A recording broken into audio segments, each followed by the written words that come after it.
I'm Real Genetic Demon, and this is What's on the Tape, Season 18, Volume 6. And now you're looking there and you're thinking, that's quite a short tape. It's not, because I've got a little bit more for you. But anyway, this is the first tape I've chosen. I've chosen it specifically, by the way, because it's got snooker on it, and it means I can talk about the incident at the World Championships at the moment. That's worth a laugh anyway. So we've got Planetoids, we've got snooker, we've got Spectropede, and we've got this one, this Zamdom, whatever it is, or Modax, if you put it in reverse. Now, I've got this one. It's out of a whole batch of them. These are probably very well recorded and very well looked after from this group. This came from the special Puma boxes from a while ago. There's a bright red Puma box that I basically got with this little selection in. I suspect that this little lot will actually load. I might rewind that and actually start with Planetoids and work our way through properly. But it's a Mighty Boots tip. I did actually find that one that I can't pronounce. It's here. It's got a really 80s cover, if you ask me. Very much Quicksilver. I love the Quicksilver, sort of the green of the tape as well. They actually went to the effort of doing that. 1983, this one is. I was just looking to see if there's any information there. High-res 3D graphics, monsters, wizards, and whatever else. It's kind of what was the name of that thing? The where it was a spoof sort of rock band, and they had Stonehenge in it and small people. Yeah, that one kind of reminds me a little bit of that. It's that kind of look. There's a little man in the back there and this guy with a sort of lightsaber.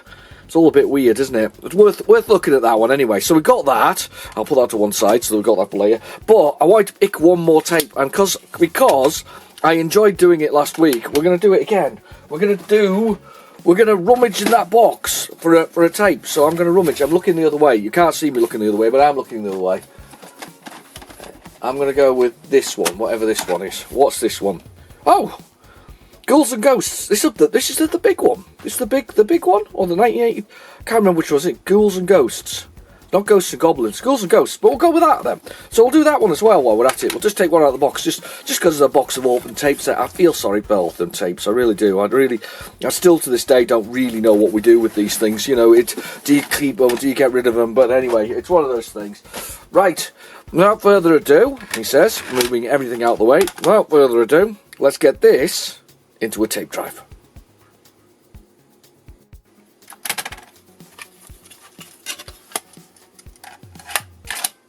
Right, the tape's in the drive, so we go down to our favourite, which is Load It. This is Planetoids first. This is a Sinclair release. It was also called Missile. I don't know whether the Sinclair one was the re-release or whether or not it was. I don't know. Did anybody actually see it as the game Missile? I don't remember seeing it as the game Missile. It just.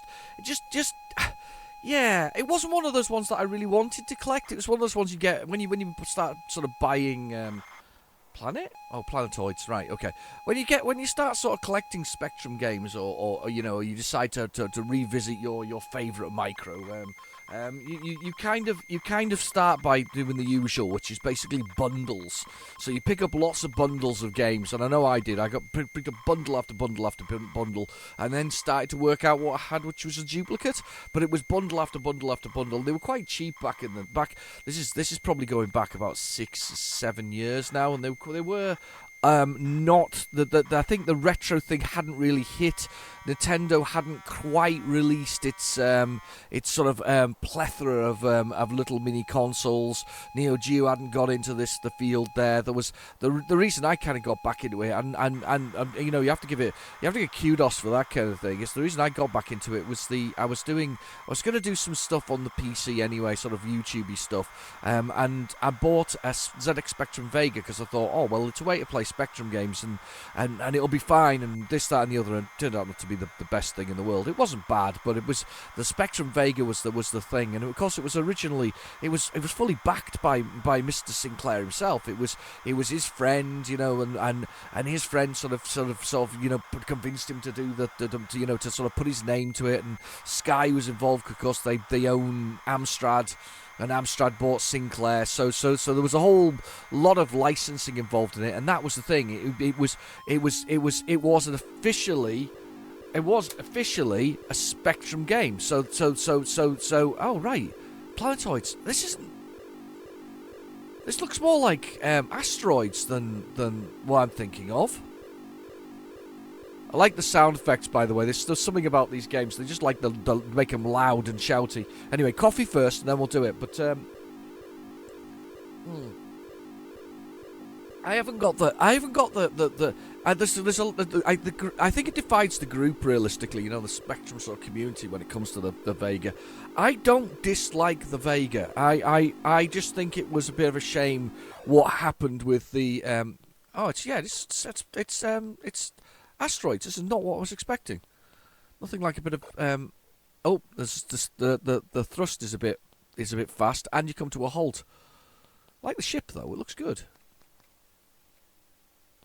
Yeah, kind of come to a halt. But I think it divided the community and over it. And I'll be honest, I didn't mind mine. I quite liked my Vega. And to be fair, it got me back into playing Spectrum games again. It'd been years since I'd done it. And it got me kind of back into it. So that's 2015, I think, when the thing was released. And it got me back into the whole specky scene and that I'd left years ago, and obviously then regretted leaving years ago because I really did enjoy my Spectrum, and I do still enjoy my Spectrum. There's a guy over here that I want to shoot. Oh, damn, missed him. He's shooting bullets at us, though. There, we got him.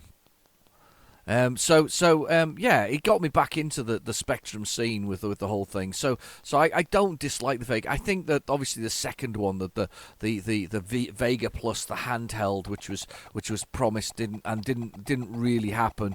I think we can all agree that was a disaster. And they did pretty much nick the money from the people who bought from it. Yep, got him. That's quite good, actually. I don't remember playing this. Planetoids is quite good. I think it's one of those ones that came in all the bundles. I'm thinking of another one. What's the one that's 3D? We have to, like, shoot down missiles and things like that. I thought that was Missile and Blasteroids. It's obviously not. Or Planetoids. It's obviously not. It slows the game down massively when that appears. Yeah, I thought that was this. But yeah, I think that the second one where it kind of came out and didn't come out. I mean, must have got an extra life. Was a bit of a disaster, and I didn't. To be fair, for some reason I didn't back it because I thought it wasn't going to make it. And I don't know what in my head suggested that was the case. When my actual Vega broke. There's a video of me repairing the Vega. My Vega broke. The cable broke. Became damaged and frayed. And you could replace it by sort of cutting the cable shorter or whatever else it is. But I contacted is it SM. I don't know what they're called. SM something electronics. I think they're the people who built the Vega, put them together in the UK. So it was a UK product built in the UK for for us sort of. I'm doing quite well here. Yeah, built in the UK, and I contacted them. I sent an email to their sort of their help sort of people. That was quite good. I quite enjoyed that. I sent it to sort of their main desk, and it actually got all the way through to their MD. And he actually sent me, or they actually contacted me and sent me replacement cables for free.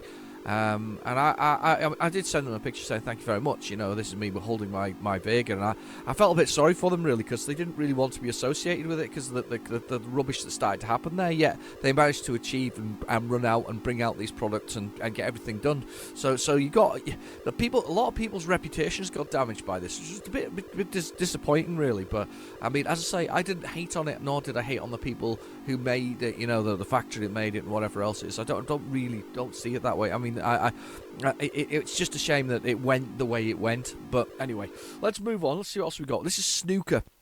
And the reason I put the snooker on here is it was an excuse to talk about the World Championships. And probably if you're watching this in the future, you'll have no idea what I'm talking about. But in the World Championships, if you look up you probably have to look up what is it Free the World from Oil or something similar. Anyways, two people ran onto the tables during the World Championships at the Crucible.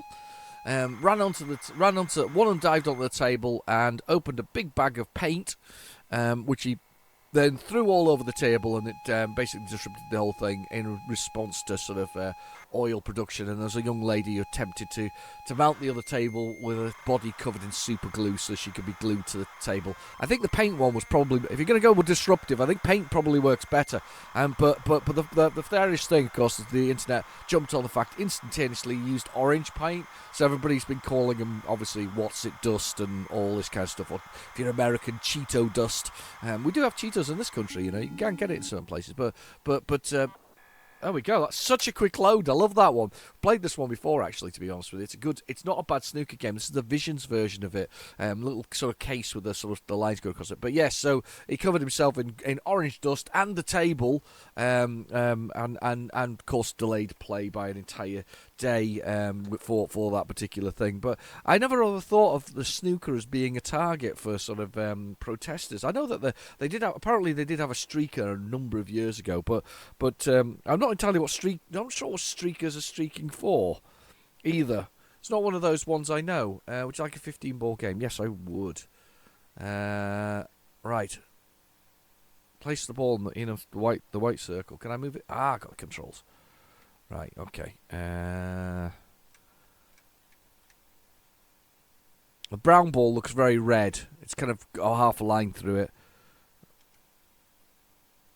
Right, okay. Position the cross. I think this is where we position it to where we're shooting at. And it's positioned. Or is it here?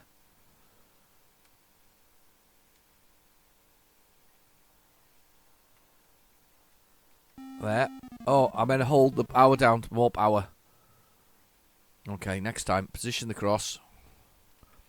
Got to hold it down. Give it some power. Give it some welly. Yeah, I never really think of snooker as being a target for sort of protester action. I mean, I know, as I say, they had a streaker, but I think the streaker was very much was I don't know what I don't know what streakers want either, because do they paint themselves? I don't know. I've not experienced a streaker in my life. I mean, I've played the Spectrum computer game, of course, but he wasn't a streaker intentionally. He was a streaker because he had all his clothes were nicked.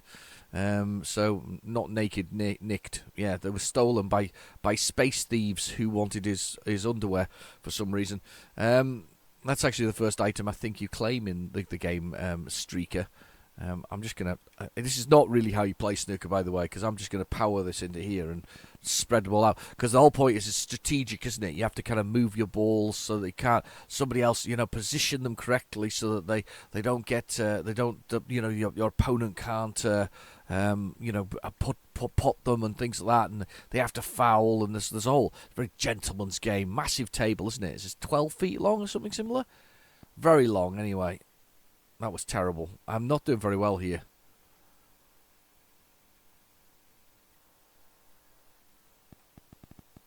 Boom. It's quite impressive to see 16K machine, because that's what it is, 16K game, producing technically the physics that are involved in this.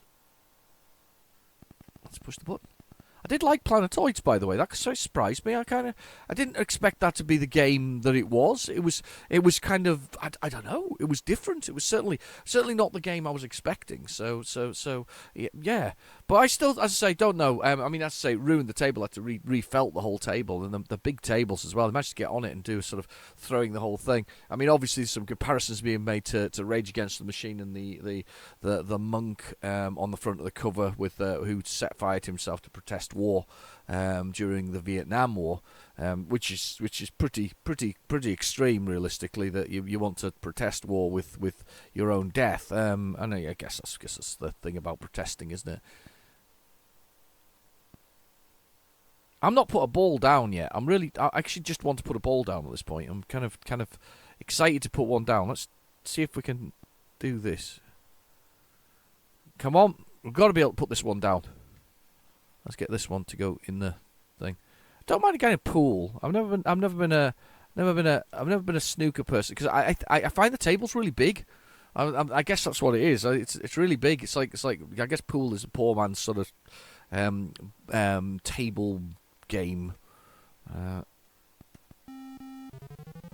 1 point break. Now I have to choose a colour to hit in. So I now have to go for one of the colours. Select a pot. Oh, God. Right, I have to select what I have to pot. I'm going to try and go for the blue. Oh, that's right, because you have to name what you do. Position. There it is. Oh, it actually moved it to the blue, so that's fair. Right. Full welly here.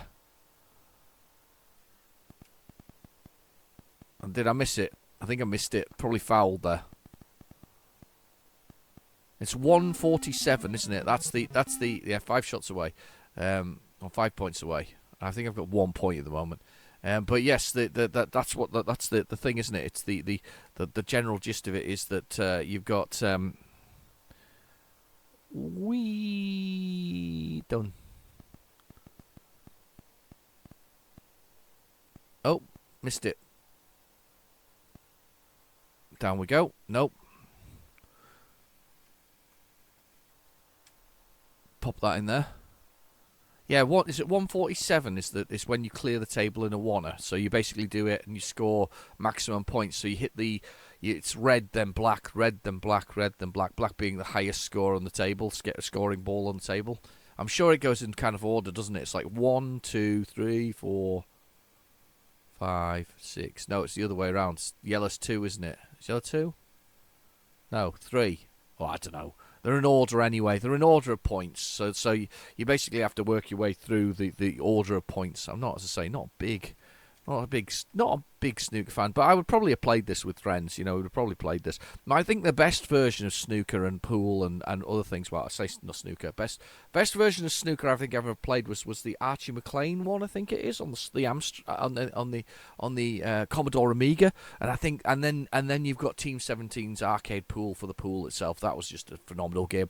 I see that's appearing on the Evercade as well, so it's making its way to the Evercade. It's also on the A500 Mini, so it's on there as well. And of course, you can always find some way to emulate the whole thing. You know, emulate the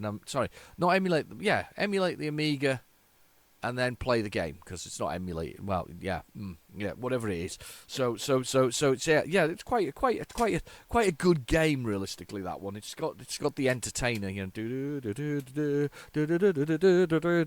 that kind of music with the whole thing. Now I need some coffee because I've been singing, so we need some coffee. I've got the crumbliest, flakiest chocolate, whatever the song is, can't remember now. I wouldn't mind so much, but I'm fully awake today. I'm not even half asleep. I'm just literally recording this first thing in the morning for a change. On a Saturday, of all places. Can't even stay up, we can't even watch Thundercats or He-Man right now. What else was on the Saturday morning once? I can remember, there was definitely Thundercats. I'm sure Thundercats was on the Saturday morning one. The Teenage Mutant Ninja Turtles, were they on that? It's funny nowadays, they're all paid for channels most of the time, aren't they? Apart from the ones owned by Sony, and Sony own, I think, is it Pop? And they're sort of things like was it My Little Pony and things like that. That's what we resorted to nowadays. Right, coffee. Oh, that is a good cup of coffee this morning. What you got? Have you got a drink? Have you got a beverage? I hope you've got a beverage. I still can't pronounce that blooming game that with the cover with the chap with the lightsaber and sort of thing there that's on this tape. Was it Zach Mon Nax, whatever. Well, something like that. Right, we're on the other side. We have got this game now is the one we want. I'm hoping this isn't a load code. I wouldn't be surprised if it wasn't a load code. It just says I can define the keys. It says something on the cover. I can't read it. Let's get the magnifying glass out. Getting a bit old. It says 986 think. I don't know what that means. 986 think. Oh, this is going well. That didn't work well. We'll push the button again. Well, at least I've got the original sitting here. This nice green tape. It's lime green tape. Maybe that will be the answer to the problem. We'll put that on and we'll see what happens. I quite enjoyed picking them out the other week. A lot of people have suggested that I should do a couple of episodes where I actually do a couple of random tapes, some longer ones towards the end of the season, and some orphan tapes as well. Again, sort of that random pick and mix from the box. I quite like that. I quite like the idea of doing that. I just came to me the other day. I was like, I just want to, let's just stick a hand in, grab some things, see what happens, and see whether it works. That got such a lovely solid signal on the side of the screen, and then it's just not working. Right, we're going to swap it to the other tape deck and we'll give it a blast from there. Just like what's on the tape. Well, to be fair, it's nice to see a bit of what's on the tape action. The usual way.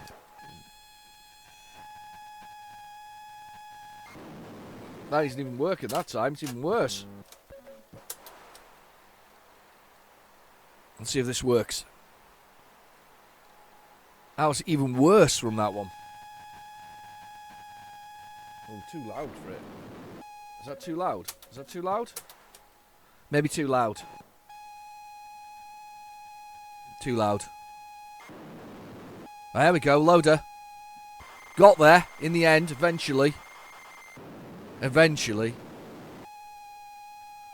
Oh look, it's checking the colours as well to see whether or not we've got colours on the screen. We have colours. We have colours.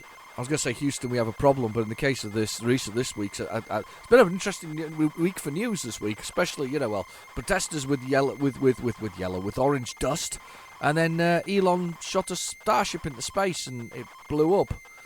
We all kind of expected it to blow up. I have to admit, we stopped it for 5 minutes at work to watch the launch, and then we watched as it exploded in the air. And we actually all watched it to watch it explode. We're not big fans of Elon, so we were kind of hoping it would explode, and it did exactly what we thought. It blew up. Yeah, and that's such a weird thing. Look, is that a princess with yellow hair, or is that an alien forcing his way through the centre of that curvaceous sort of somebody done mathematics curve things with cosines and tangents and pi. But there's a man there sort of shrinking from his sword as well. It's like, or is this one of these existential things from an Arthur C. Clarke novel of sort of 2001, where its computer is there. Did you know something? I didn't realise that in 2001, The Space Odyssey, when the robot, the AI HAL 9000 takes over.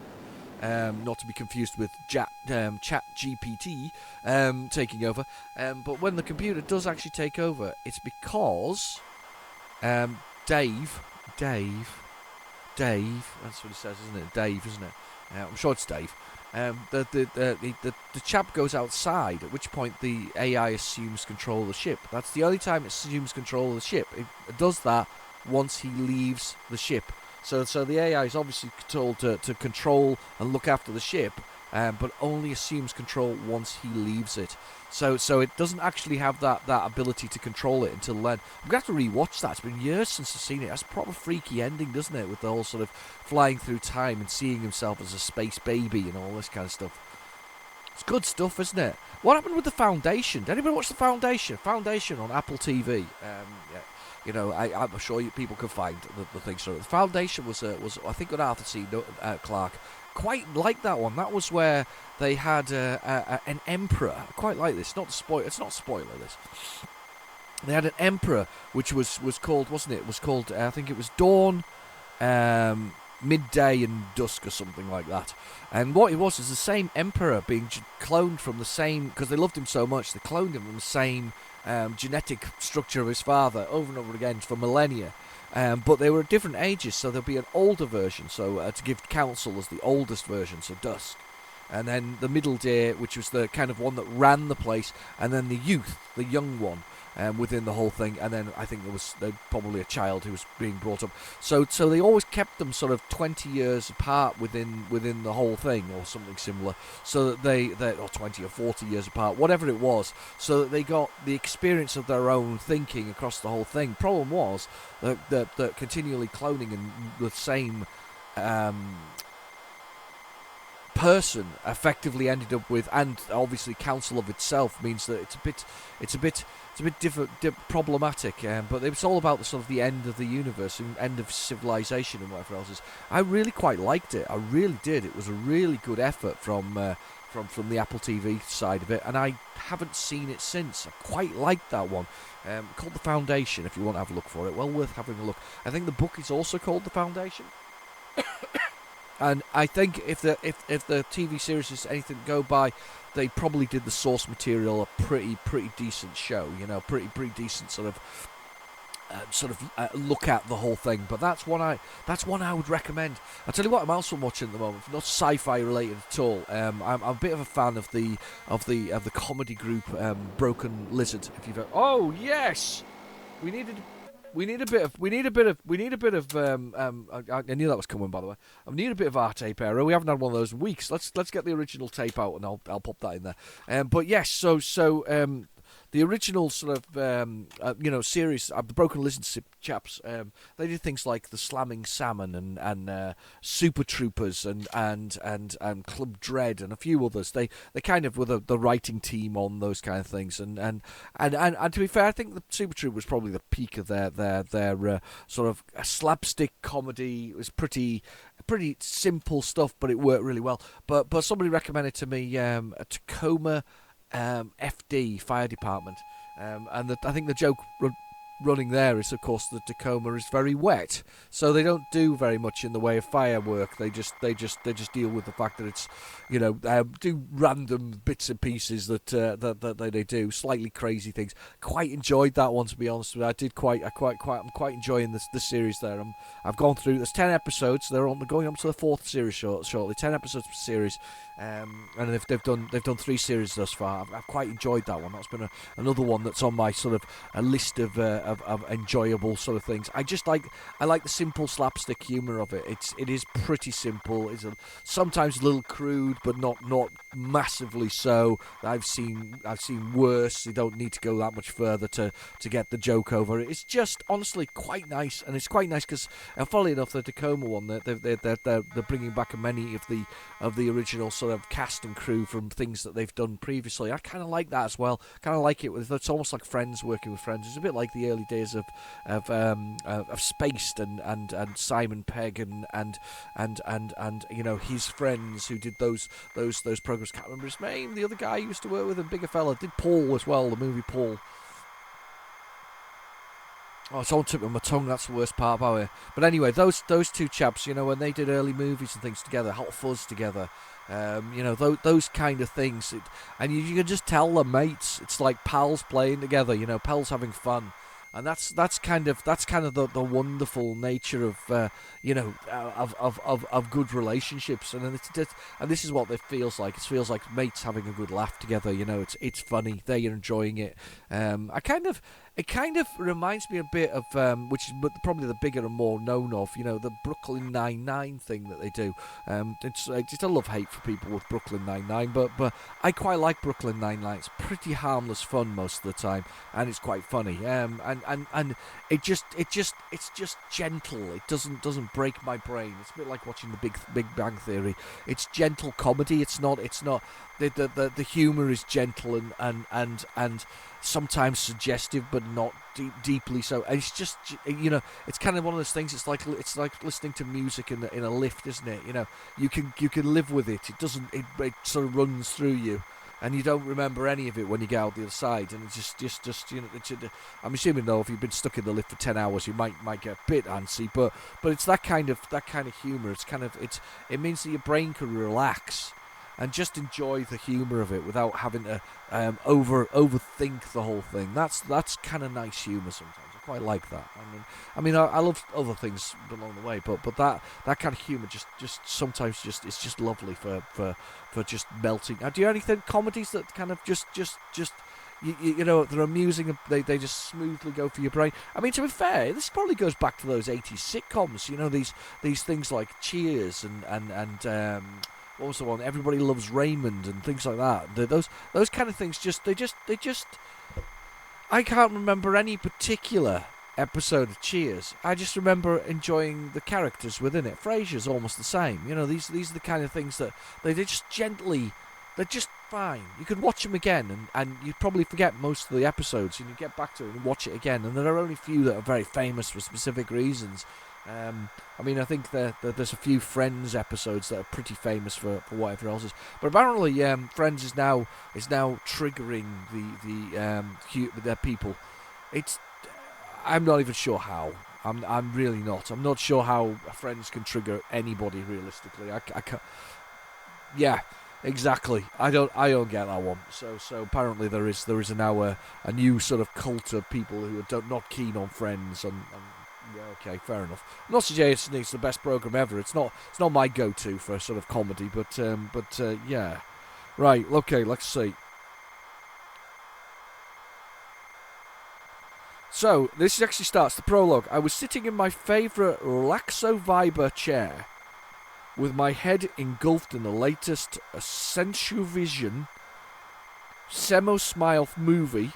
This is real, true. When the call came. The starlight, lunar Voltrum, whatever it is, was about to melt into the hero's arms when what the hell is going on? This is just a load of words. Words! The Great Crabmen. This is just so weird. Help and information. I think we maybe need to help and information. There's a master chainsaw in one hand and a strategic nuclear splatter missile launcher portable in the other. With these, I laid waste to the entire planet. What the hell? I unplugged my biotronic suit with a recharge and slipped away. This sounds brilliant, by the way. Clasping a bag of weapons, I stepped into the teleporter in the corner of the room. With a final glance back, I entered the teleporter and beamed away 5 kilometers, 5-kilometer high apartment block to a satellite housing the local ground council. Well, this is mental. This sounds great. I've never even plugged this one in. Look, there's bits and pieces. Vamp bats, what dogs, alter key, alter name. So I'm at some futuristic place. We were all locked into the things to shoot. Is this what we got to shoot? Warning.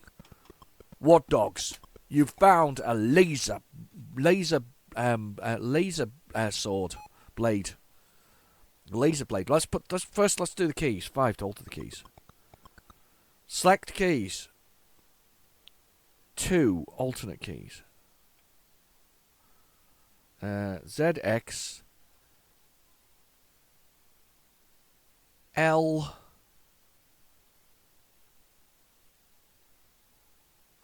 These aren't good keys for me. L symbol shift. Where's symbol shift? And enter to strike. Right, enter to strike. Right, okay, that sounds good. I think I've got them. I've got the keys. Yes. Right, okay. Press any key. Okay. 2 for information. I think this is just going to tell me what we got to do. The alien base has 20 numbered rooms. Every room has 3 teleporter doors that lead back. Alright, so you got to work out the sequence. And that'll be the thing on the front here, which was 986. Artifact room. Right, you can even print the instructions. Realistically, that's ridiculous. Maze map. Right, this has got a lot of detail to it. More than I thought it would be. First find the maze map. Oh, I've got to find it first. Oh, right.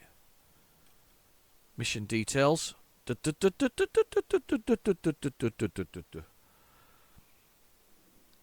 was me carrying the computer, by the way. That's me making the sound of futuristic things. It's got a sun with eyes. It's very smiley. Hello. You're in the Empire now. Solar Agent MM. You have been volunteered. Ooh, cool.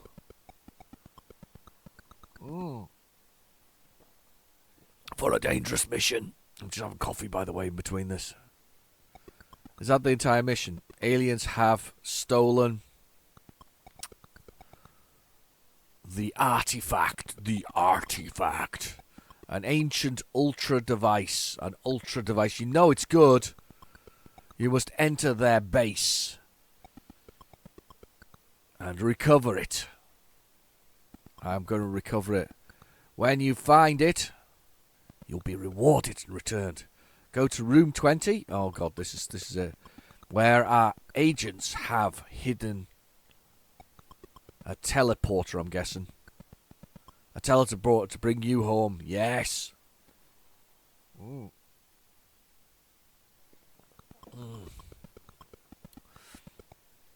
The teleporter won't work unless you have the artifact. That's a bit harsh. We've just been teleported here and forced into working. Stop grumbling. Oh my god, it's so you can tell I'm talking. There's worse to follow. Oh right, brilliant. In order to enter undetected, you have to go nude like the Terminator. You can't take any weapons, it's true! Your biotronic suit will protect you. Cool. But don't run out of power. Aha. Farewell. Solar Agent MM. I think you can rename yourself. The Emperor depends on you. The Empire. It is the Foundation. Pressing the key. Right, okay, I'm gonna return the menu. Let's go for it, let's play. I want to start the game. Please select difficulty. 20 rooms, 6 traps. Let's do 1. Presented name MM. Your name, press enter. That's me. Alter speed. Slow. Intermission. Please wait 10 seconds. Notice, if you get into double trouble, don't despair. There is a way out. Right, okay.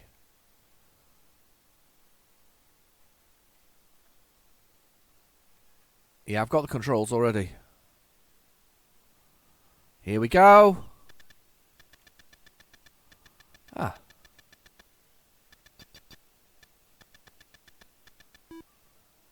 I went through a teleporter there. Warning. Energy drain. You found some power cells. There's power cells over here. That's a weird game, this. You've got to love the idea of the things in the 80s. These are games that you just. I think I'm meant to fill these in, but avoid that.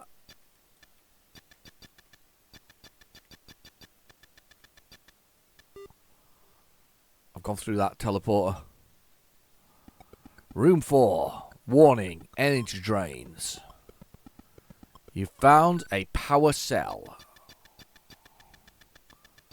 I'm going to go this way. It's kind of cool, actually. I like this.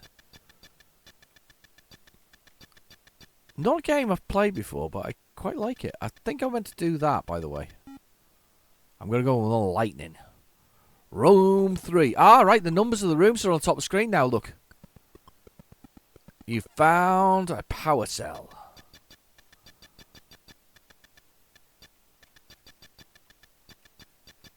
I'm assuming I've got to touch these things and light them all up. I'm guessing. Oh, no, they hurt me. You idiot. They've been hurting you. Don't do that. What room are I in now? Room 2. Warning. Energy drains. Alright, so they do energy. They drain my energy.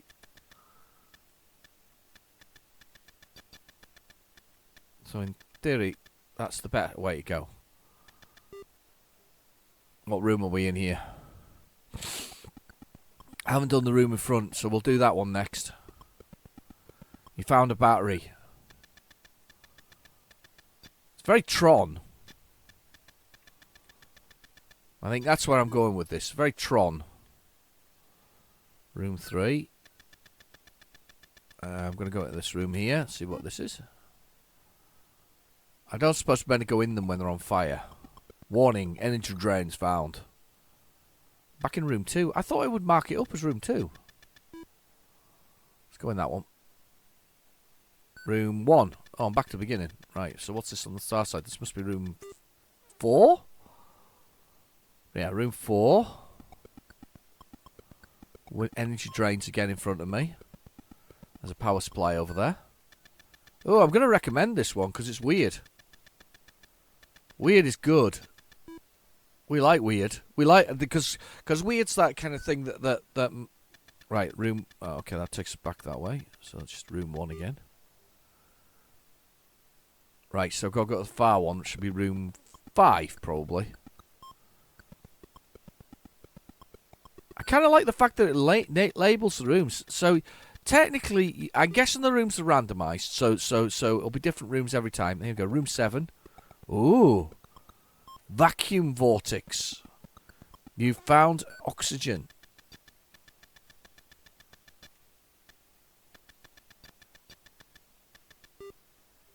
I'm gonna go in there.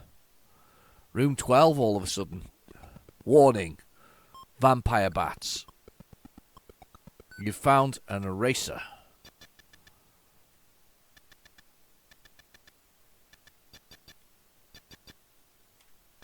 I haven't found anything to fire with though yet. I've got to enter fires.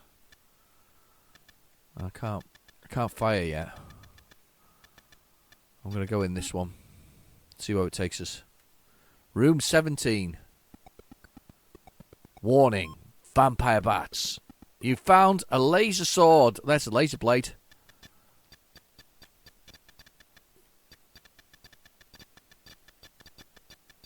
Oh, hit him! Hit him! I'm going, running. I'm dead. R.I.P. Oh, that is good. It's proper weird, but it's good.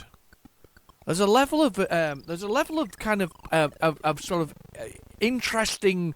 I mean, apart from the fact that it's got a crazy story, there's a level of interesting there that goes with that one. I quite like that one. Why have I never played that one before? I mean, I really should have done with the crazy cover on it, to be honest, with that guy with the laser sword and the sort of glowing orange men in the background. That's kind of cool. I'm quite liking that one. Quite like that one a lot.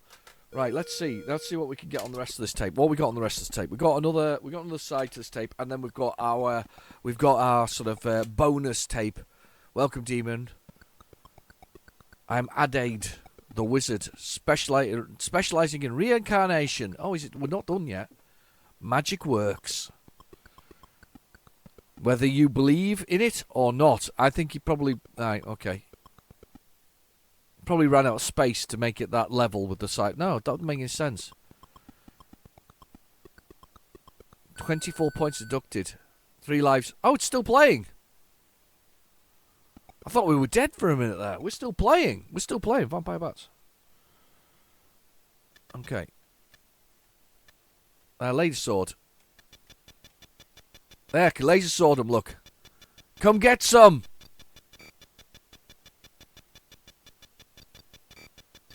Just like Luke Skywalker in the Return of the Jedi. You've lost something. Oh God, the thieves as well. They steal from you. I thought I was all getting ready for the next game, but I got reincarnated by a wizard. There's the What Dogs.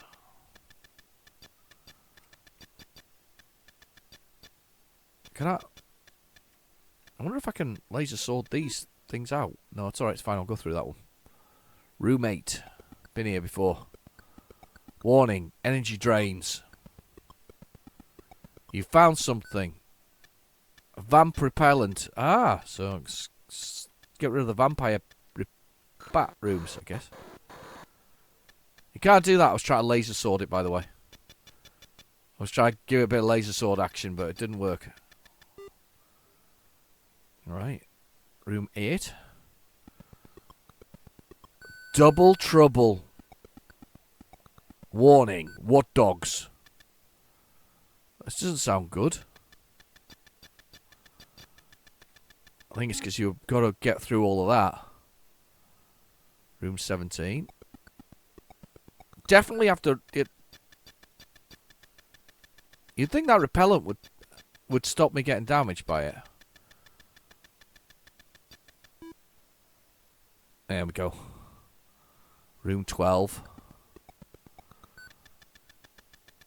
I've got vampire bat repellent though. It shouldn't hurt me. Yeah, it doesn't hurt you. You got vampire bat repellent. It doesn't hurt you. Just the usual sort of going down damage wise.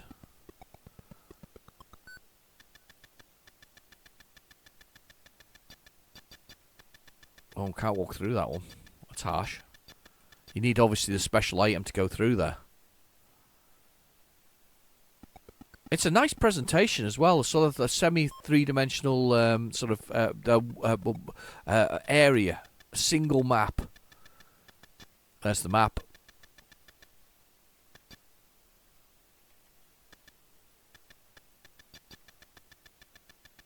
Let's go through this one up here. Oh, why have I walked into that? Because I'm not bright. Oh my goodness. Got loads of lives though. You doesn't mess around with lives. Oh no, not again. I know, I'm an idiot.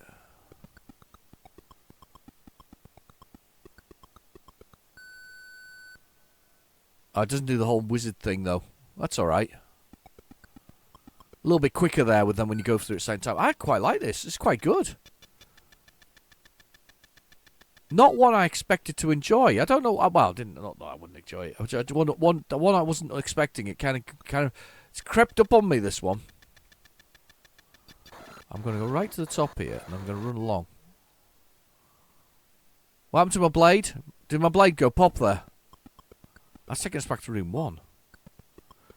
I'm tempted. No, it hasn't. Room 4.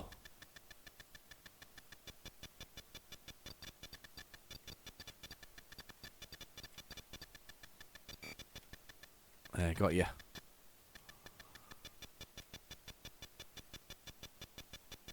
I am tempted to quit and see whether the map's there. Let's press Q for quit. Let's go to 2 for the help, because there was a thing for the maze. Maze map, number 8. Ah.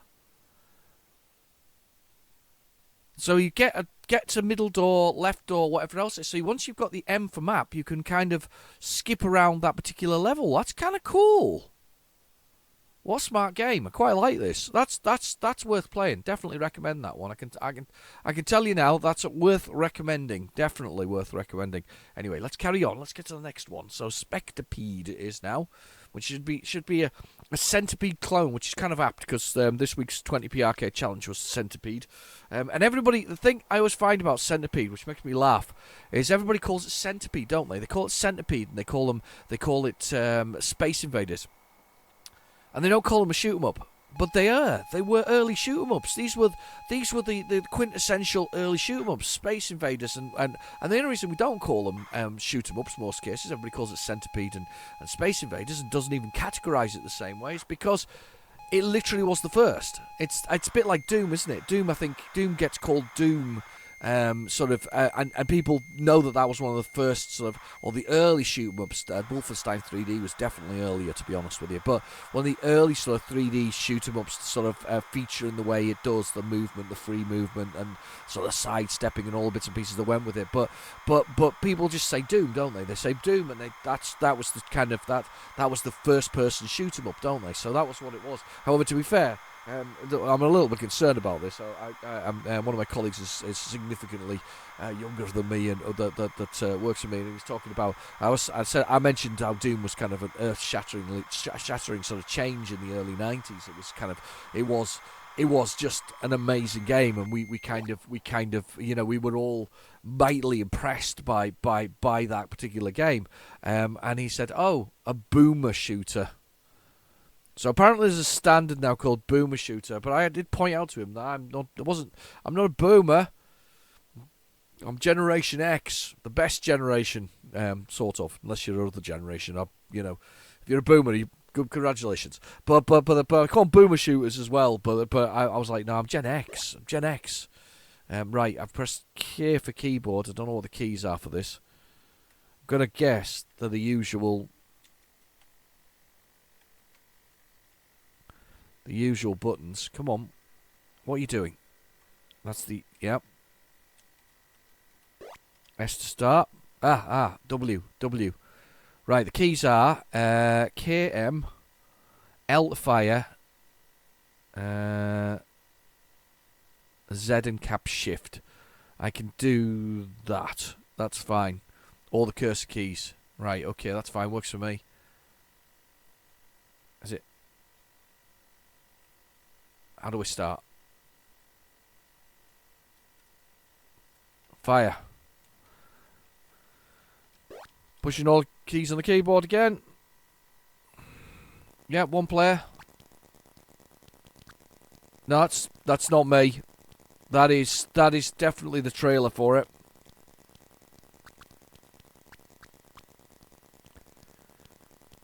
That looks quite good, actually.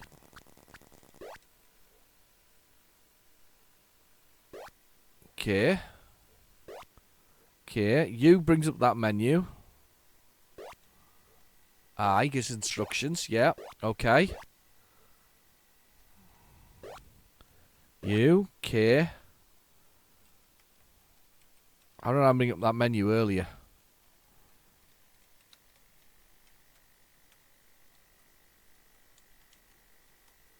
Oh, come on.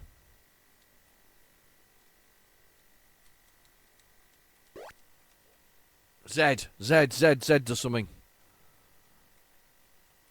Z brings up that. How do I start? Play. P, play.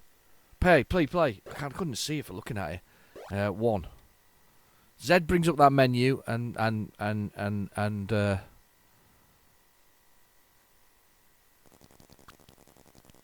hey, cool. I like it. I don't think I had this version. I don't think I had this. This one. I probably got the game. I probably have the game now. But I'm sure it was a picture of a man on the front and wearing sort of a rainbow outfit. They're poisoned ones, by the way. Those mushrooms. If that sort of scorpion thing goes wrong, if they hit the poisoned one, they just go straight downwards. Which is what these centipedes have done. And the idea is to clear the centipede or the spectipede. And once you've cleared the spectipede, we're good to. He's working his way back up that spectipede. Come on, you. Yeah, you get another one and a new level. It's really good, actually. Very playable. Ouch! Extra lives. Got loads of lives. I like the font used for the player one. That's kind of cool. Should have realised P was to play. So Z kind of brings up the menu to sort of do it. Very crazy. They've kind of thrown everything involved in Centipede into the level as a oneer. It's kind of all there. Every single item of it is just piled beautifully in. So if I press Z and then press P to play, there we go. P to play. 1. I don't think Z did anything, by the way. Now thinking about it, but it's P to play. Tell you what, if you got this as a budget title and got your mates around and we're all having a go on it, I think you'd have been dead chuffed with it. This is one of those arcade games where you get your money's worth. Obviously, it's a nice clone of the original. Do you see me get that bit of spectipede very early on? That was cool.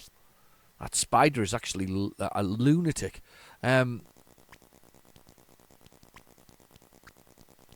Yeah, get 1 point for every one of these you shoot. Now got him. The flea that drops down. Oh, got me. Yeah, you'd have been dead chuffed with this. If I'd known about this, I'd have bought it straight away. It's one of the first games I actually played on the Spectrum. That and snooker and Space Raiders. This is when my parents were sort of looking for a home computer for us, and we went to a friend's house and they had a Spectrum and they showed us their Spectrum. You know, when they put snooker on, they put Space Raiders on. They put on a version of Centipede. I think it's the Durell one. There's a Durell one, I'm sure, that's out there. And they put that on, and we basically, it was one of the first games I sort of played on it. I think it kind of, I think I remember enjoying it quite a lot, actually. I don't think it was quite as refined as that one. That's actually really quite good. That's really good, that. Kay Allison. Yeah, nice one. 1983. Like that. There won't be anything secret from the past on this tape, I can tell you now. So I'm just fast forwarding it, and then we're going to swap it over, and we're going to put the ghouls and ghosts in. I think this can be 128K. Actually, I do think it does. I love by the way, the colours on that little scorpion are awesome. There's some clever programming there, because it's like flickering between colours. I think he must have learnt that and gone, yes, I must use that sort of flickering mode, because that's not a normal way of getting colours out of Spectrum, if that makes sense. That's rotating colours, and you're almost ending up with an orangey, fiery creature, aren't you? Sort of going cross screen. It's very cool. Anyway, let's do the tape loader on this orphan tape that I pulled out. Need an orphan tape. There's nothing wrong with a bit of orphanness. We'll try and sort those out. I noticed the other day, I was talking about the chap I used to send them to in Spain. I noticed the other day he seems to have popped back up on Facebook, which I'm kind of pleased about, because I was a little bit concerned he disappeared and wasn't well or anything like that. So he's popped back up on Facebook, so I'm going to probably get in touch. Oh, it's the 48K version. Let's stop that and let's rewind that, because I bet on the other side it's 128K. I'm going to risk this by rewinding it. We'll give it a try, because I could try. I love try it on the 128K, because we're probably going to end up with music, aren't we? But yeah, he's popped back up again, so I'm quite pleased. So I might get back in touch with him about orphan tapes, simply because I've got a couple of shoeboxes full of them for him. The only problem is, because sending to Europe now costs a bloody fortune, doesn't it? Because it's frictionless trading, isn't it? With all this Brexit stuff, there's no friction at all. There's no problems about sending anything across to Europe, and you can tell it's not affecting any of the sales groups that we have on Facebook. None at all. Definitely frictionless. No paperwork required at all. No passports. No all these things are just not required. It's not affecting any of this kind of stuff. I sound a bit bitter, but I better be honest. It is a bit of pill to swallow if you have often. I often sort of buy bits and pieces from European vendors, because there's quite a lot of the Eastern European people who did Spectrum bits and pieces, and it's just annoying because the prices have just quadrupled, and there's no guarantees now, simply because you're trading out of you're buying from a block that no longer is in. You're no longer part of that trading block, which means you've not got those protections anymore, which is a nightmare. I don't understand that. I really don't. I don't understand that at all. But anyway, hopefully this is the 128K versions of Ghouls and Go. Yes, doesn't say 48 at the end of it, so fingers crossed. I don't know what this is like. I've been on a little bit of a mission to collect up Capcom games, and I'm looking for Final Fight. That's one that I'm looking for. Final Fight, and I'm looking for Dynasty Wars. Those are the two that I'm still looking for. I'm still kind of working up to those sort of games. Those are the ones that are on my list to do, but I haven't quite got them. I'll be honest, I keep missing Dynasty Wars. It's not an expensive game. I just keep missing it. I managed to pick up Black Tiger the other day, which is one that I wanted. Those early Capcom games were superb. I mean, to be fair, I actually think they could probably done better with some of these games, because if you think about it, we're talking about 8-bit technologies here anyway in some of the machines. I think you probably could have done a little better with some of the conversions. I think there's just this kind of rush, isn't there, for license? I think that's the problem. You got that rush for license. I like the cleverness of this, by the way. So it basically does the colours of the background first, and then it overwrites the top of it with the actual screen loading.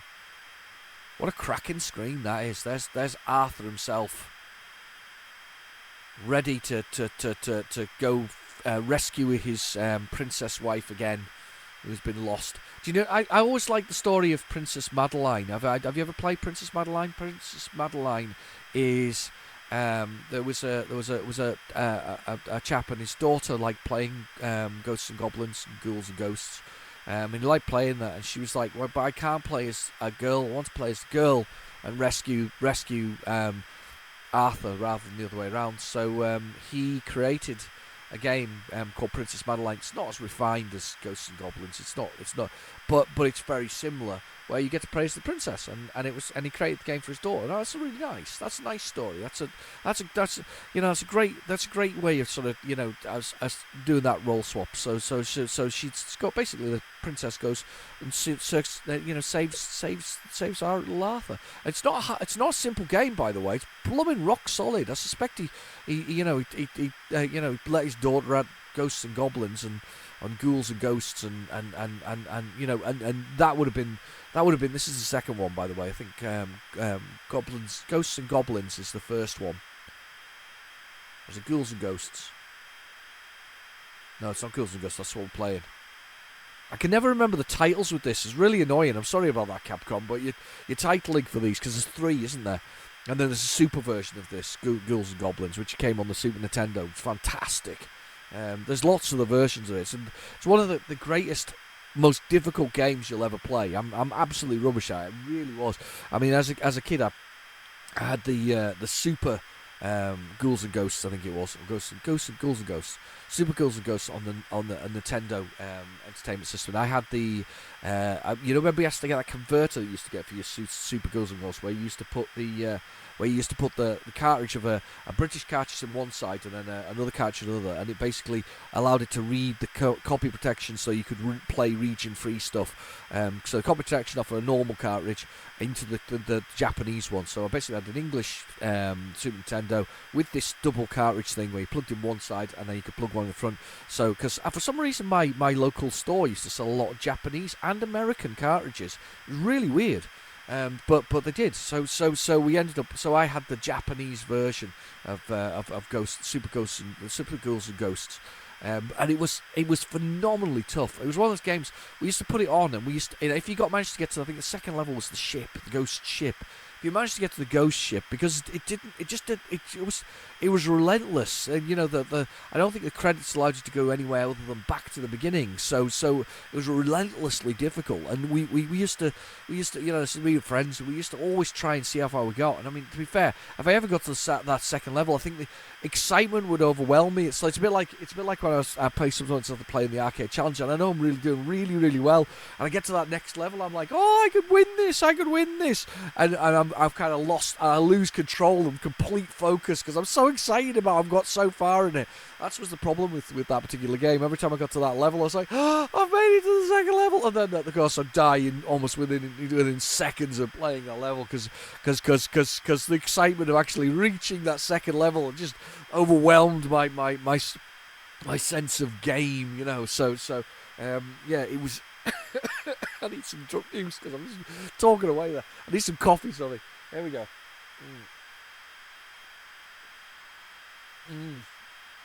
Yeah, I completely lose all. Oh no! Bombs! That's me talking. It's bound to happen though. It's an orphan tape, I'm afraid. Oh, do we risk that or do we go back to the 48K? Let's go to the 48K because I'm never going to get very far on it anyway. Let's go. Try the 48K and see if we could get at least some of it to load. That was like halfway through the tape before it stopped. So we'll give this a try anyway. But yeah, I think that's the thing. I don't know about anybody else. I don't know if anybody else suffers from that kind of that sort of like, wow, I've got to the second level, wow, and then that's it. It's all over. It's a bit like me on Manic Miner. Every time I get to Eugene's lair. First off, I was a sense of foreboding and dread that I've got to Eugene's lair in the first place, And second off, I actually get past the certain parts, so get past the first toilet, jump over Eugene, get over the bushes, stand on the conveyor belt. I mean, I know it so well at this point, and then you've got to make that perfect jump between Eugene and sort of the toilet itself, and then getting over the toilet down the bottom. Once I've got past that toilet, that's it. I lose complete perspective. I'm lost. I'm like, where do I go now? I don't know. It's too much for me, and it happens every time when I get to Eugene's lair. I'm completely lost with that whole kind of thing, and I do that with computer games as well. I'm absolutely unbelievable. Tell you what else came out this week though.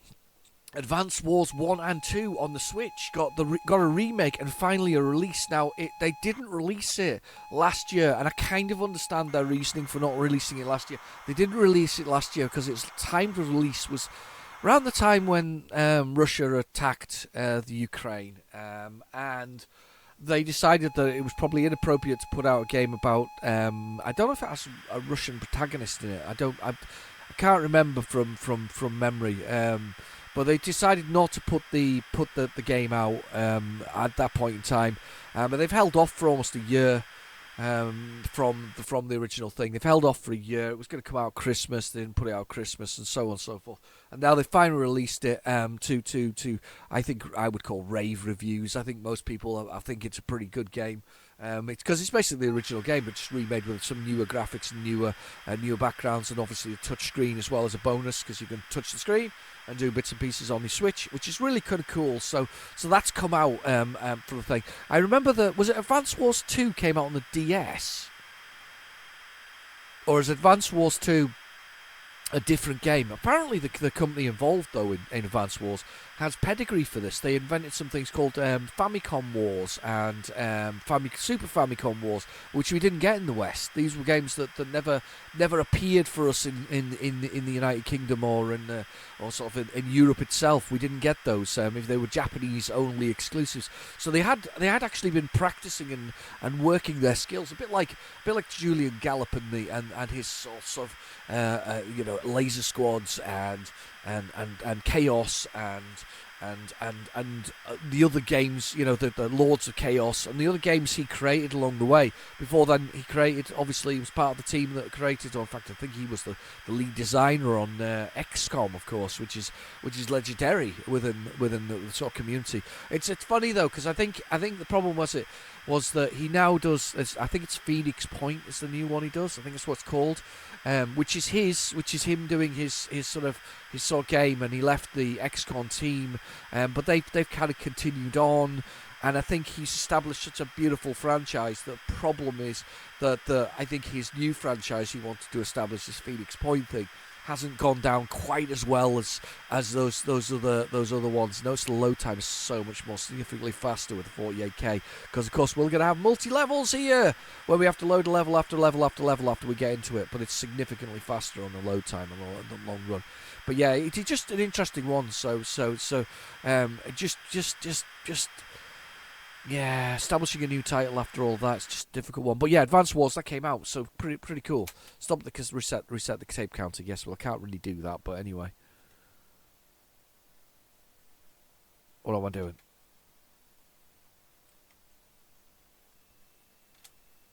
Start tape. So go reset the counter. I'm not going to be able to do that. So we could probably get one blast of this, and that's it.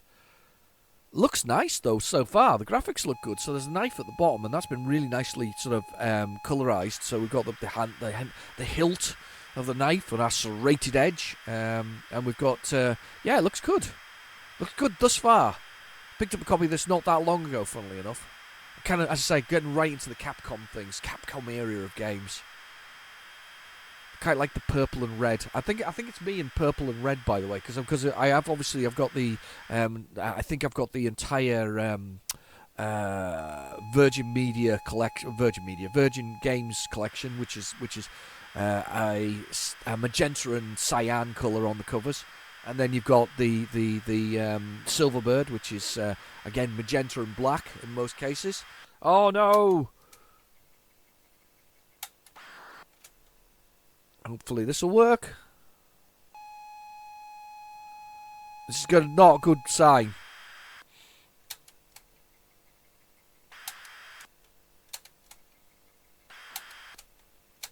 Not a good sign. Let's hope it works. I'm hoping it works. Come on, just one level. That's all we want. Ghouls and ghosts, one level. I'm going to assume it would load all in one normally.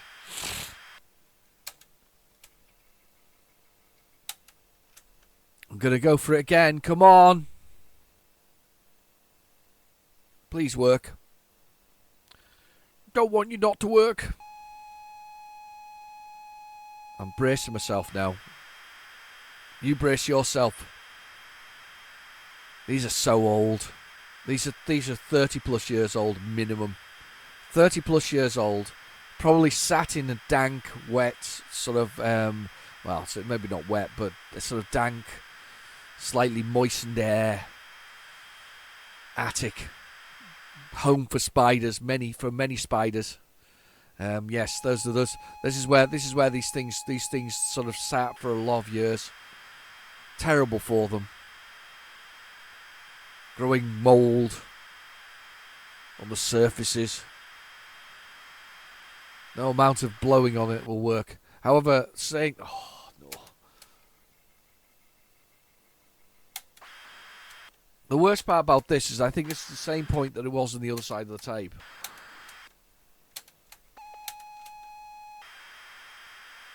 Right, I'm going to look on... Where's my phone? I'm going to look on PlayZX and see if I can find this. I don't know if it'll be there, but we'll give it a try. It's one of those games that might be still under copyright as such. So we might not be able to get it to work. We'll try.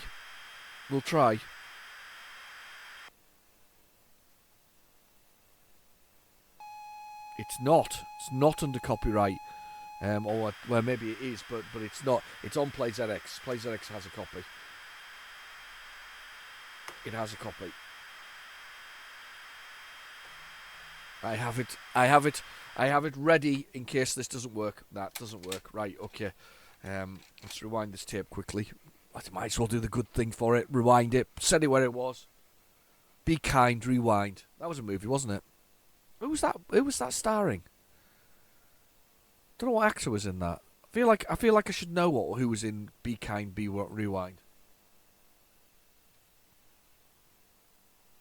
Jack Black? Maybe? He did a whole bunch of stuff, didn't he?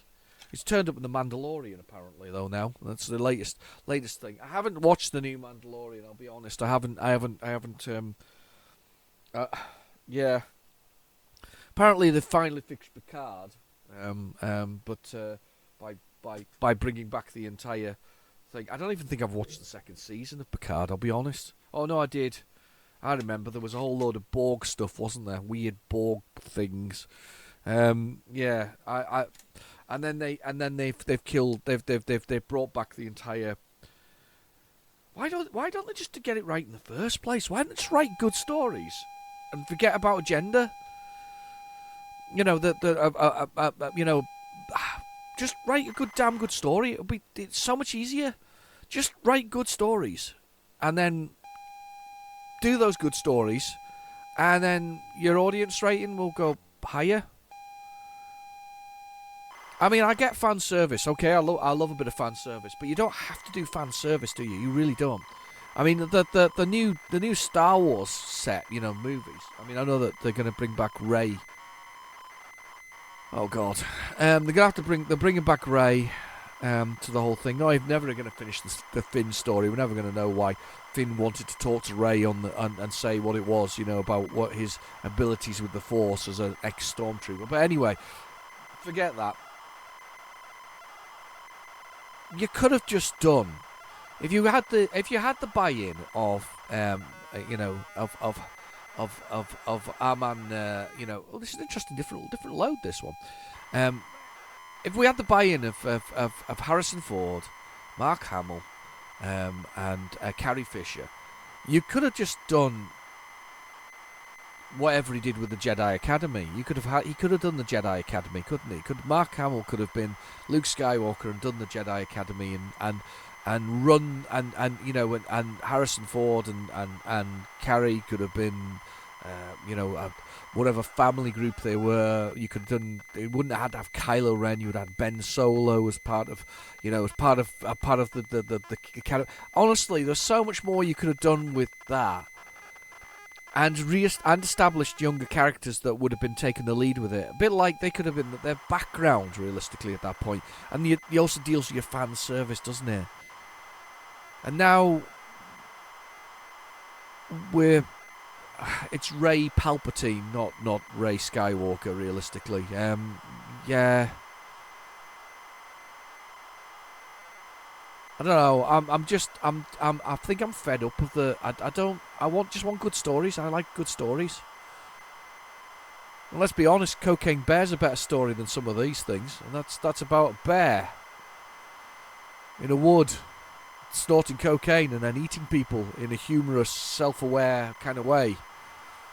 Yeah, that's probably more interesting than some of these. I just give up. I do. I'm giving up. I'm getting too old for it. And then my favourite excuse that people bring out from this is that well, it's made for children. Yeah, so's The Simpsons, but it's got a lot of adult jokes in it. So there's a lot of stuff that's got adult jokes in that, hidden in underneath it, undertones and meanings and things like that. And they've still got good stories.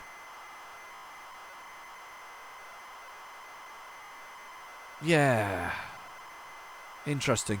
I don't know about you, but way back in the day, we didn't. I know everybody had satellite. There was a few people, less people had satellite dishes and satellite TV and more TV series, things like that. I mean, when I was a kid, we only had 3 channels. We had BBC One, BBC Two, and ITV, and that was it. Those are the 3 channels we had. Followed by if you will, later it was the Channel 4.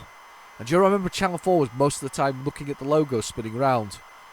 Because they literally had no programming on it. There was so little programming, and you had to wait till about 5 o'clock, and then the Munsters came on or something similar. That was basically Channel 4's programming. There was blooming nothing on it at one point. Same with Channel 5, and that turned up as well, and that was kind of a big thing. We had 5 channels, and then of course then we went all digital, and we got quite a lot more channels. We got 50 or something now. Probably none of them we watch ever. Really, none of them. But to be fair, with our house we mostly stream stuff, so it's, you don't really watch them, these kind of things. I'm sure where I was going with this whole thing. All right, yes, satellite. Back to satellite. But it was kind of a treat to go around to somebody's house to watch The Simpsons because it was on satellite, wasn't it?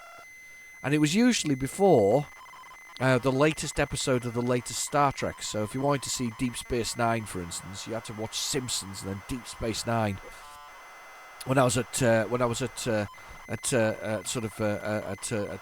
university, we used to have a Sunday sort of TV thing, so where you could go down to the bar, you could get a drink or something to eat, and then you could sit and watch Deep Space Nine. So they'd have The Simpsons beforehand. So if you got there early enough, you could watch The Simpsons with them. They used to put on a big projector TV. Remember projector TVs where they used to project on the back of the whole thing? Yeah, projector TVs, big projector TV. You used to put that on, and you used to watch, the latest Simpsons episode, and it was good. We enjoyed it. It was fun. It was one of those fantastic sort of experiences. You get a drink and something to eat, and watch Deep Space Nine on a weekendly basis. Sort of in the evening. It was kind of fun, especially if you were staying away from home or wherever else it was, and you'd meet your friends and you'd all go sit and do that. But that was the thing, wasn't it? I know Simpsons wasn't entirely made for a childlike audience, but it did work for both. It worked for both adult and child, and that's just the excuse they give with Star Wars. Well, it's made for kids. What? Why? Why is that an argument? It's just an annoying argument. It's like anything. They'll do that with anything, by the way. If they want to deal with the consequences of not being particularly good or people not particularly liking it, they basically just blame it on, it's for kids, it's not for you, or everybody hates it because they just hate everybody, and honestly, it's not a good excuse. Fans of things tend to be fans because they like the source material in the first place. They enjoyed the original books or the original sort of comic book characters or the original games or something like that. I mean, do you know something? I'm probably one of the few people in the world that quite like the Doom movie. I quite liked the Doom movie. It wasn't brilliant, and it wasn't excellent sort of source material, but it was silly enough, and it worked from my point of view. Was it Carl Urban, wasn't it? And The Rock. And The Rock was, and they came up with a whole thing that went with it. I kind of liked it. It was goofy. It was meant to be violent and whatever else it was, but it was silly and it was goofy, and I liked it. And it was fun. So I don't dislike some of these things. I guess it's a bit back to my pulp at the beginning when I was talking about, sort of comedy shows that are genuinely just pulp, but you don't mind because they're pulp. And you kind of expect it because they're pulp. This Lord of the Screen, by the way, is 10 times better than the original Ghosts and Goblins one. That was much better than that one, because that was really quite good. That was, what was it, Japanese something or other, computer company. I always mention this at the beginning of it. It's like, who the hell's Japanese computer company? It's actually Capcom. That's who they are. Capcom is a Japanese capsule computer company or something like that. So capsule computer company, Capcom. No, nothing to do with the American sort of space station thing, Capcom thing. So it made me laugh. We watched the launch of the whole thing, and there was a camera poked in Elon's face the whole time during when he was in Star Command. And I noticed that he hadn't got a computer of his own. He was just sharing one with. I'm hoping it was the intern. It probably wasn't, but I was hoping it was the intern that he's working with. It's all right. Just give Elon one of the play screens. You know what I mean? He wasn't actually watching the launch. He was watching Star Wars on a rerun or something like that. That's what they had for him. He just looked so bored. I don't suppose he cares about figures like that, though. When that blows up, he's kind of like, well, never mind. We'll just build another one. It'll be a few billion. We'll just borrow the money from NASA. That's a weird world, isn't it, where we live in at the moment, where SpaceX exists. He loves the X, doesn't he? Because this is back to his X.com. I'm a big fan of it. Not big fan of him. Not big fan. I don't think he's out to help humanity, because if he was, he'd invest more money in helping humanity. However, at least he's paying for the blue ticks for some of the celebrities out there on Twitter. Yeah. You can. I don't know how many people he's paying for, but apparently he's paying for quite a few. To be honest, out of his own pocket, he says at least 3 celebrities. At least 3. I don't even care about a blue tick. I just think it's hilarious that you gave it to people who are celebrities, and now you want to make some money from them by taking it away from them. Apparently, lots of unauthorised accounts have appeared now spoofing things, which is exactly what we thought that people thought would happen. And I guess the next thing will be more withdrawal from other bits and pieces. But he's going to sue Microsoft in the process. A little bit of hate to for the whole thing. I don't hate. I think it just confuses me maybe. Come on, load! It's a big load, this one. This is the 128K version from PlayZX, if you ever want to do this yourself. If you enjoy the sounds of loading, the sounds of Spectrum, you can actually get PlayZX on there. I think it's on iTunes, the iTunes store or whatever it is, the Apple store. And it's also on the Android store, so you can get PlayZX. It's fantastic, actually. It's a very useful product. Suggested to me years ago by Dave Plays Retrogames badly. He suggested that to me. He kind of gave me that sort of this is. Oh, certainly he showed off how he did it with his an old sort of Samsung laptop. He just downloaded it to, and he uses it to load the games, which is a great way. I mean, it means you don't have to get them off the shelf. Realistically, I do like to get them off the shelf. I often do. I get them down because I like to take pictures of the covers, and I like to sort of show you the whole thing. And it's cool. It's good stuff. So I like to do that. I think it's nice. I also like to see if they still load. It's the challenge of knowing whether they're loaded. Even back in the day, you couldn't be sure. You'd put a tape in and you'd worry whether or not you'd actually get to the point that where it would load. You know, it's like this one, 90% through, and you go, oh no, R-tape error. Proper R-tape error. I've got hiccups now. Hang on. I'm gonna have some more very cold coffee at this point. We'll have some cold coffee. Oh, I love coffee. I have definitely slowed down though with my Spectrum collecting nowadays. It's more.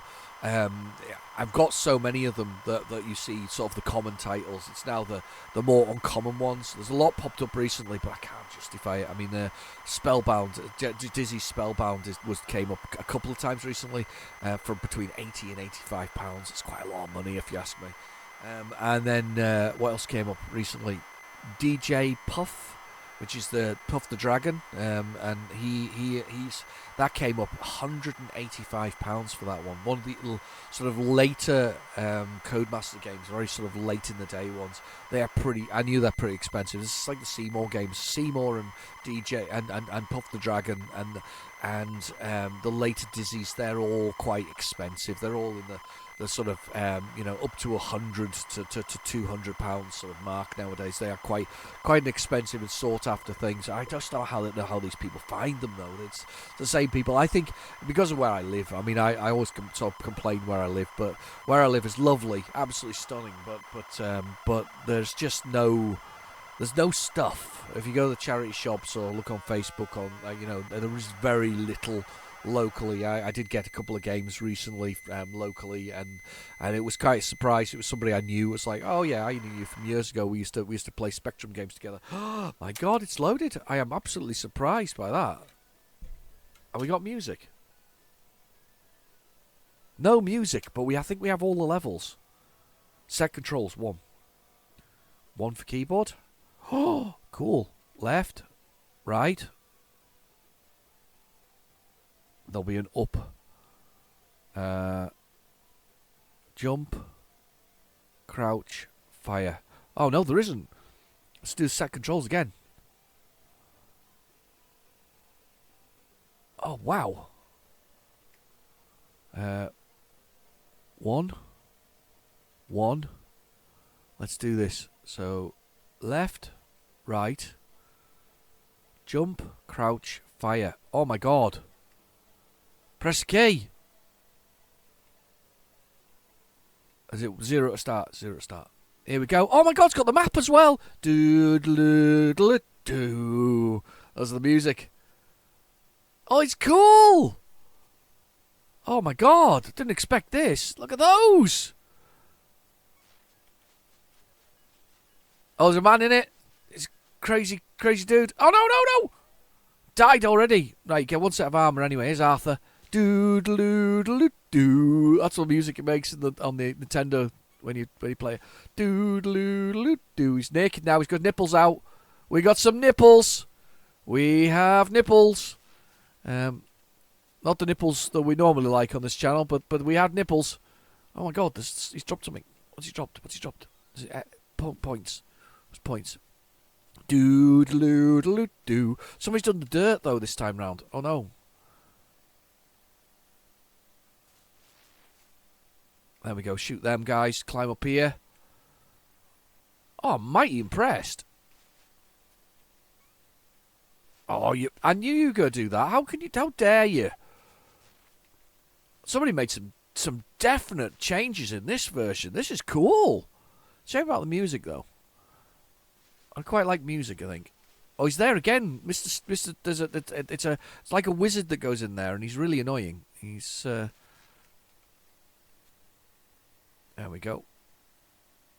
On we go. The guillotines.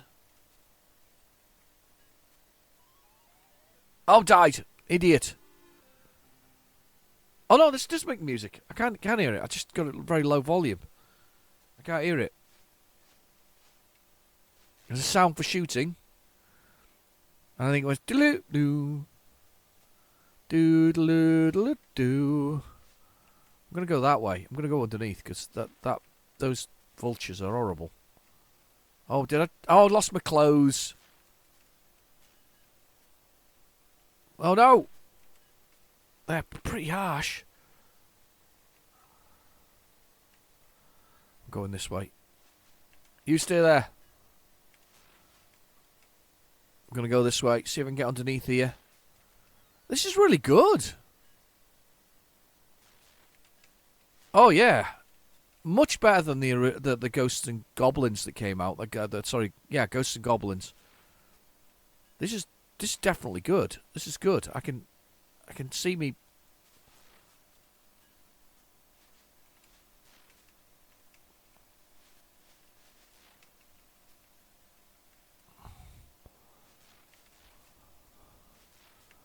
Oh, here we go. Here comes the first sort of beast creature.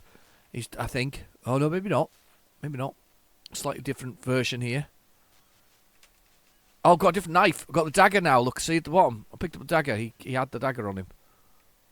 Go through that. That's it. You go under there. I'm going this way. Oh, it's raining. And the floor's falling away. Run, little man. That sort of really looked really jerky there. Oh, it's the bat thing. Oh, I hate these things. You can only shoot them when they're not in that form. Oh my god, made it! Oh no, it's it's him! Alright, okay, up we go. Up the stairs. Or up the slope. This is so good! Such a good conversion! Pigman! Oh, he's super tough. That's cool! Let's go. No, go again. We're going again. He's oh god. I can continue. Can I do? I'm further on. I can continue. I didn't even know. There's Arthur at the bottom. Oh, we're already at this bit. Oh, I've lost my claws. You stay there. Lost my claws already. My nipples are out. It's freezing as well. The weather is terrible. I remember playing this and actually getting one there, and I got like super armor, which was like bright red that shot fire. It was awesome. Yeah, you stay there, Pigman. I'm going up this way. Was there a boss at the end of here? Oh no. Oh, Pigman comes at me when I do that. Not nice. Don't like it. Right, okay, we're going again.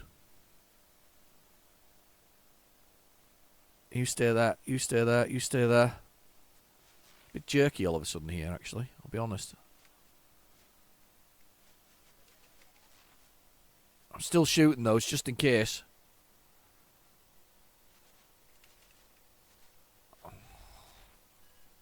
You can kill him if you get him quick enough. Bit of effort, but you can do it.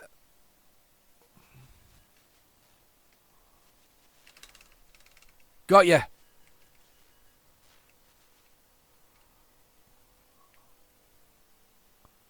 No. No. Oh no. I have to go up there. That's not nice.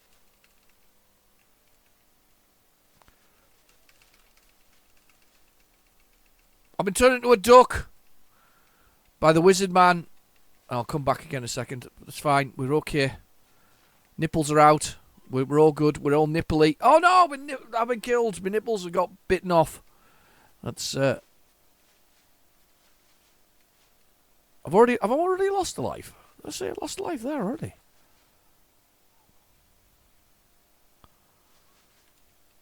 Oh, got away with you. Oh.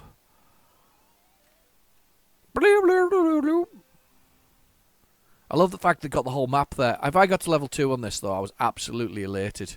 I'm sure the super version had a boat on it. Or was that level 3? I don't know.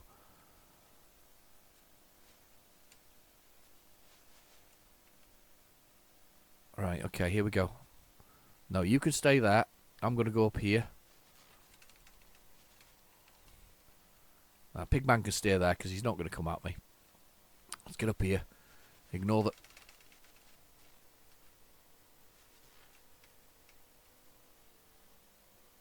Right, okay.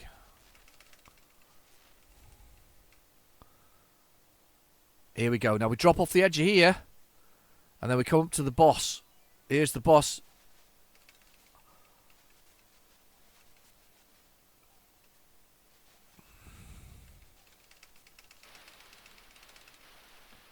Oh yes, I've got it! Take the key and come in. I've done it! Unbelievable! He actually died an awful lot easier than other games. Oh yeah! Do-do-do-do-do. Didn't actually do the music. Stage 2. Don't even have to load it either because we're on the 128k version. Ah! Rock faces. Do-do-do-do-do-do. I've got a life though. I've got a life. We should come up with a menu here. Should I get my name in? Yes. Let's get my name in. I am continuing, definitely. We've got a little further. Oh yeah, this is good. It's good on the specky. I think if I'd seen this. Oh god. If I'd seen this back in the day, I would have been on this. Definitely on this. That's not good though. Yep, stomped right on my head. You can kind of get duck under them. That's good. I'm just going. Oh, he's got me. Try to avoid them stomping me. There's a chest here. I've come back for it. I made a mistake here. Alright. Oh, he's walking! Oh, it's a turtle! I hadn't realised that. It got a little turtle face that came out of it. It's like it's like bouncing turtles. Killer bouncing turtles. Yeah, I can shoot them, but it does take a lot of effort.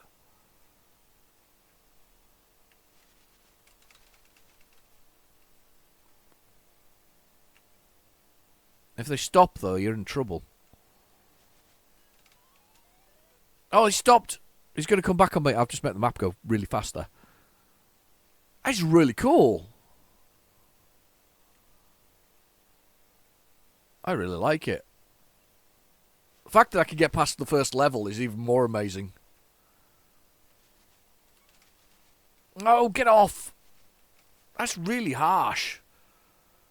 It's a game that properly hates you, but is actually fair at the same time. It's one of those games that if you can actually, you know, if you're good enough, you can do okay on.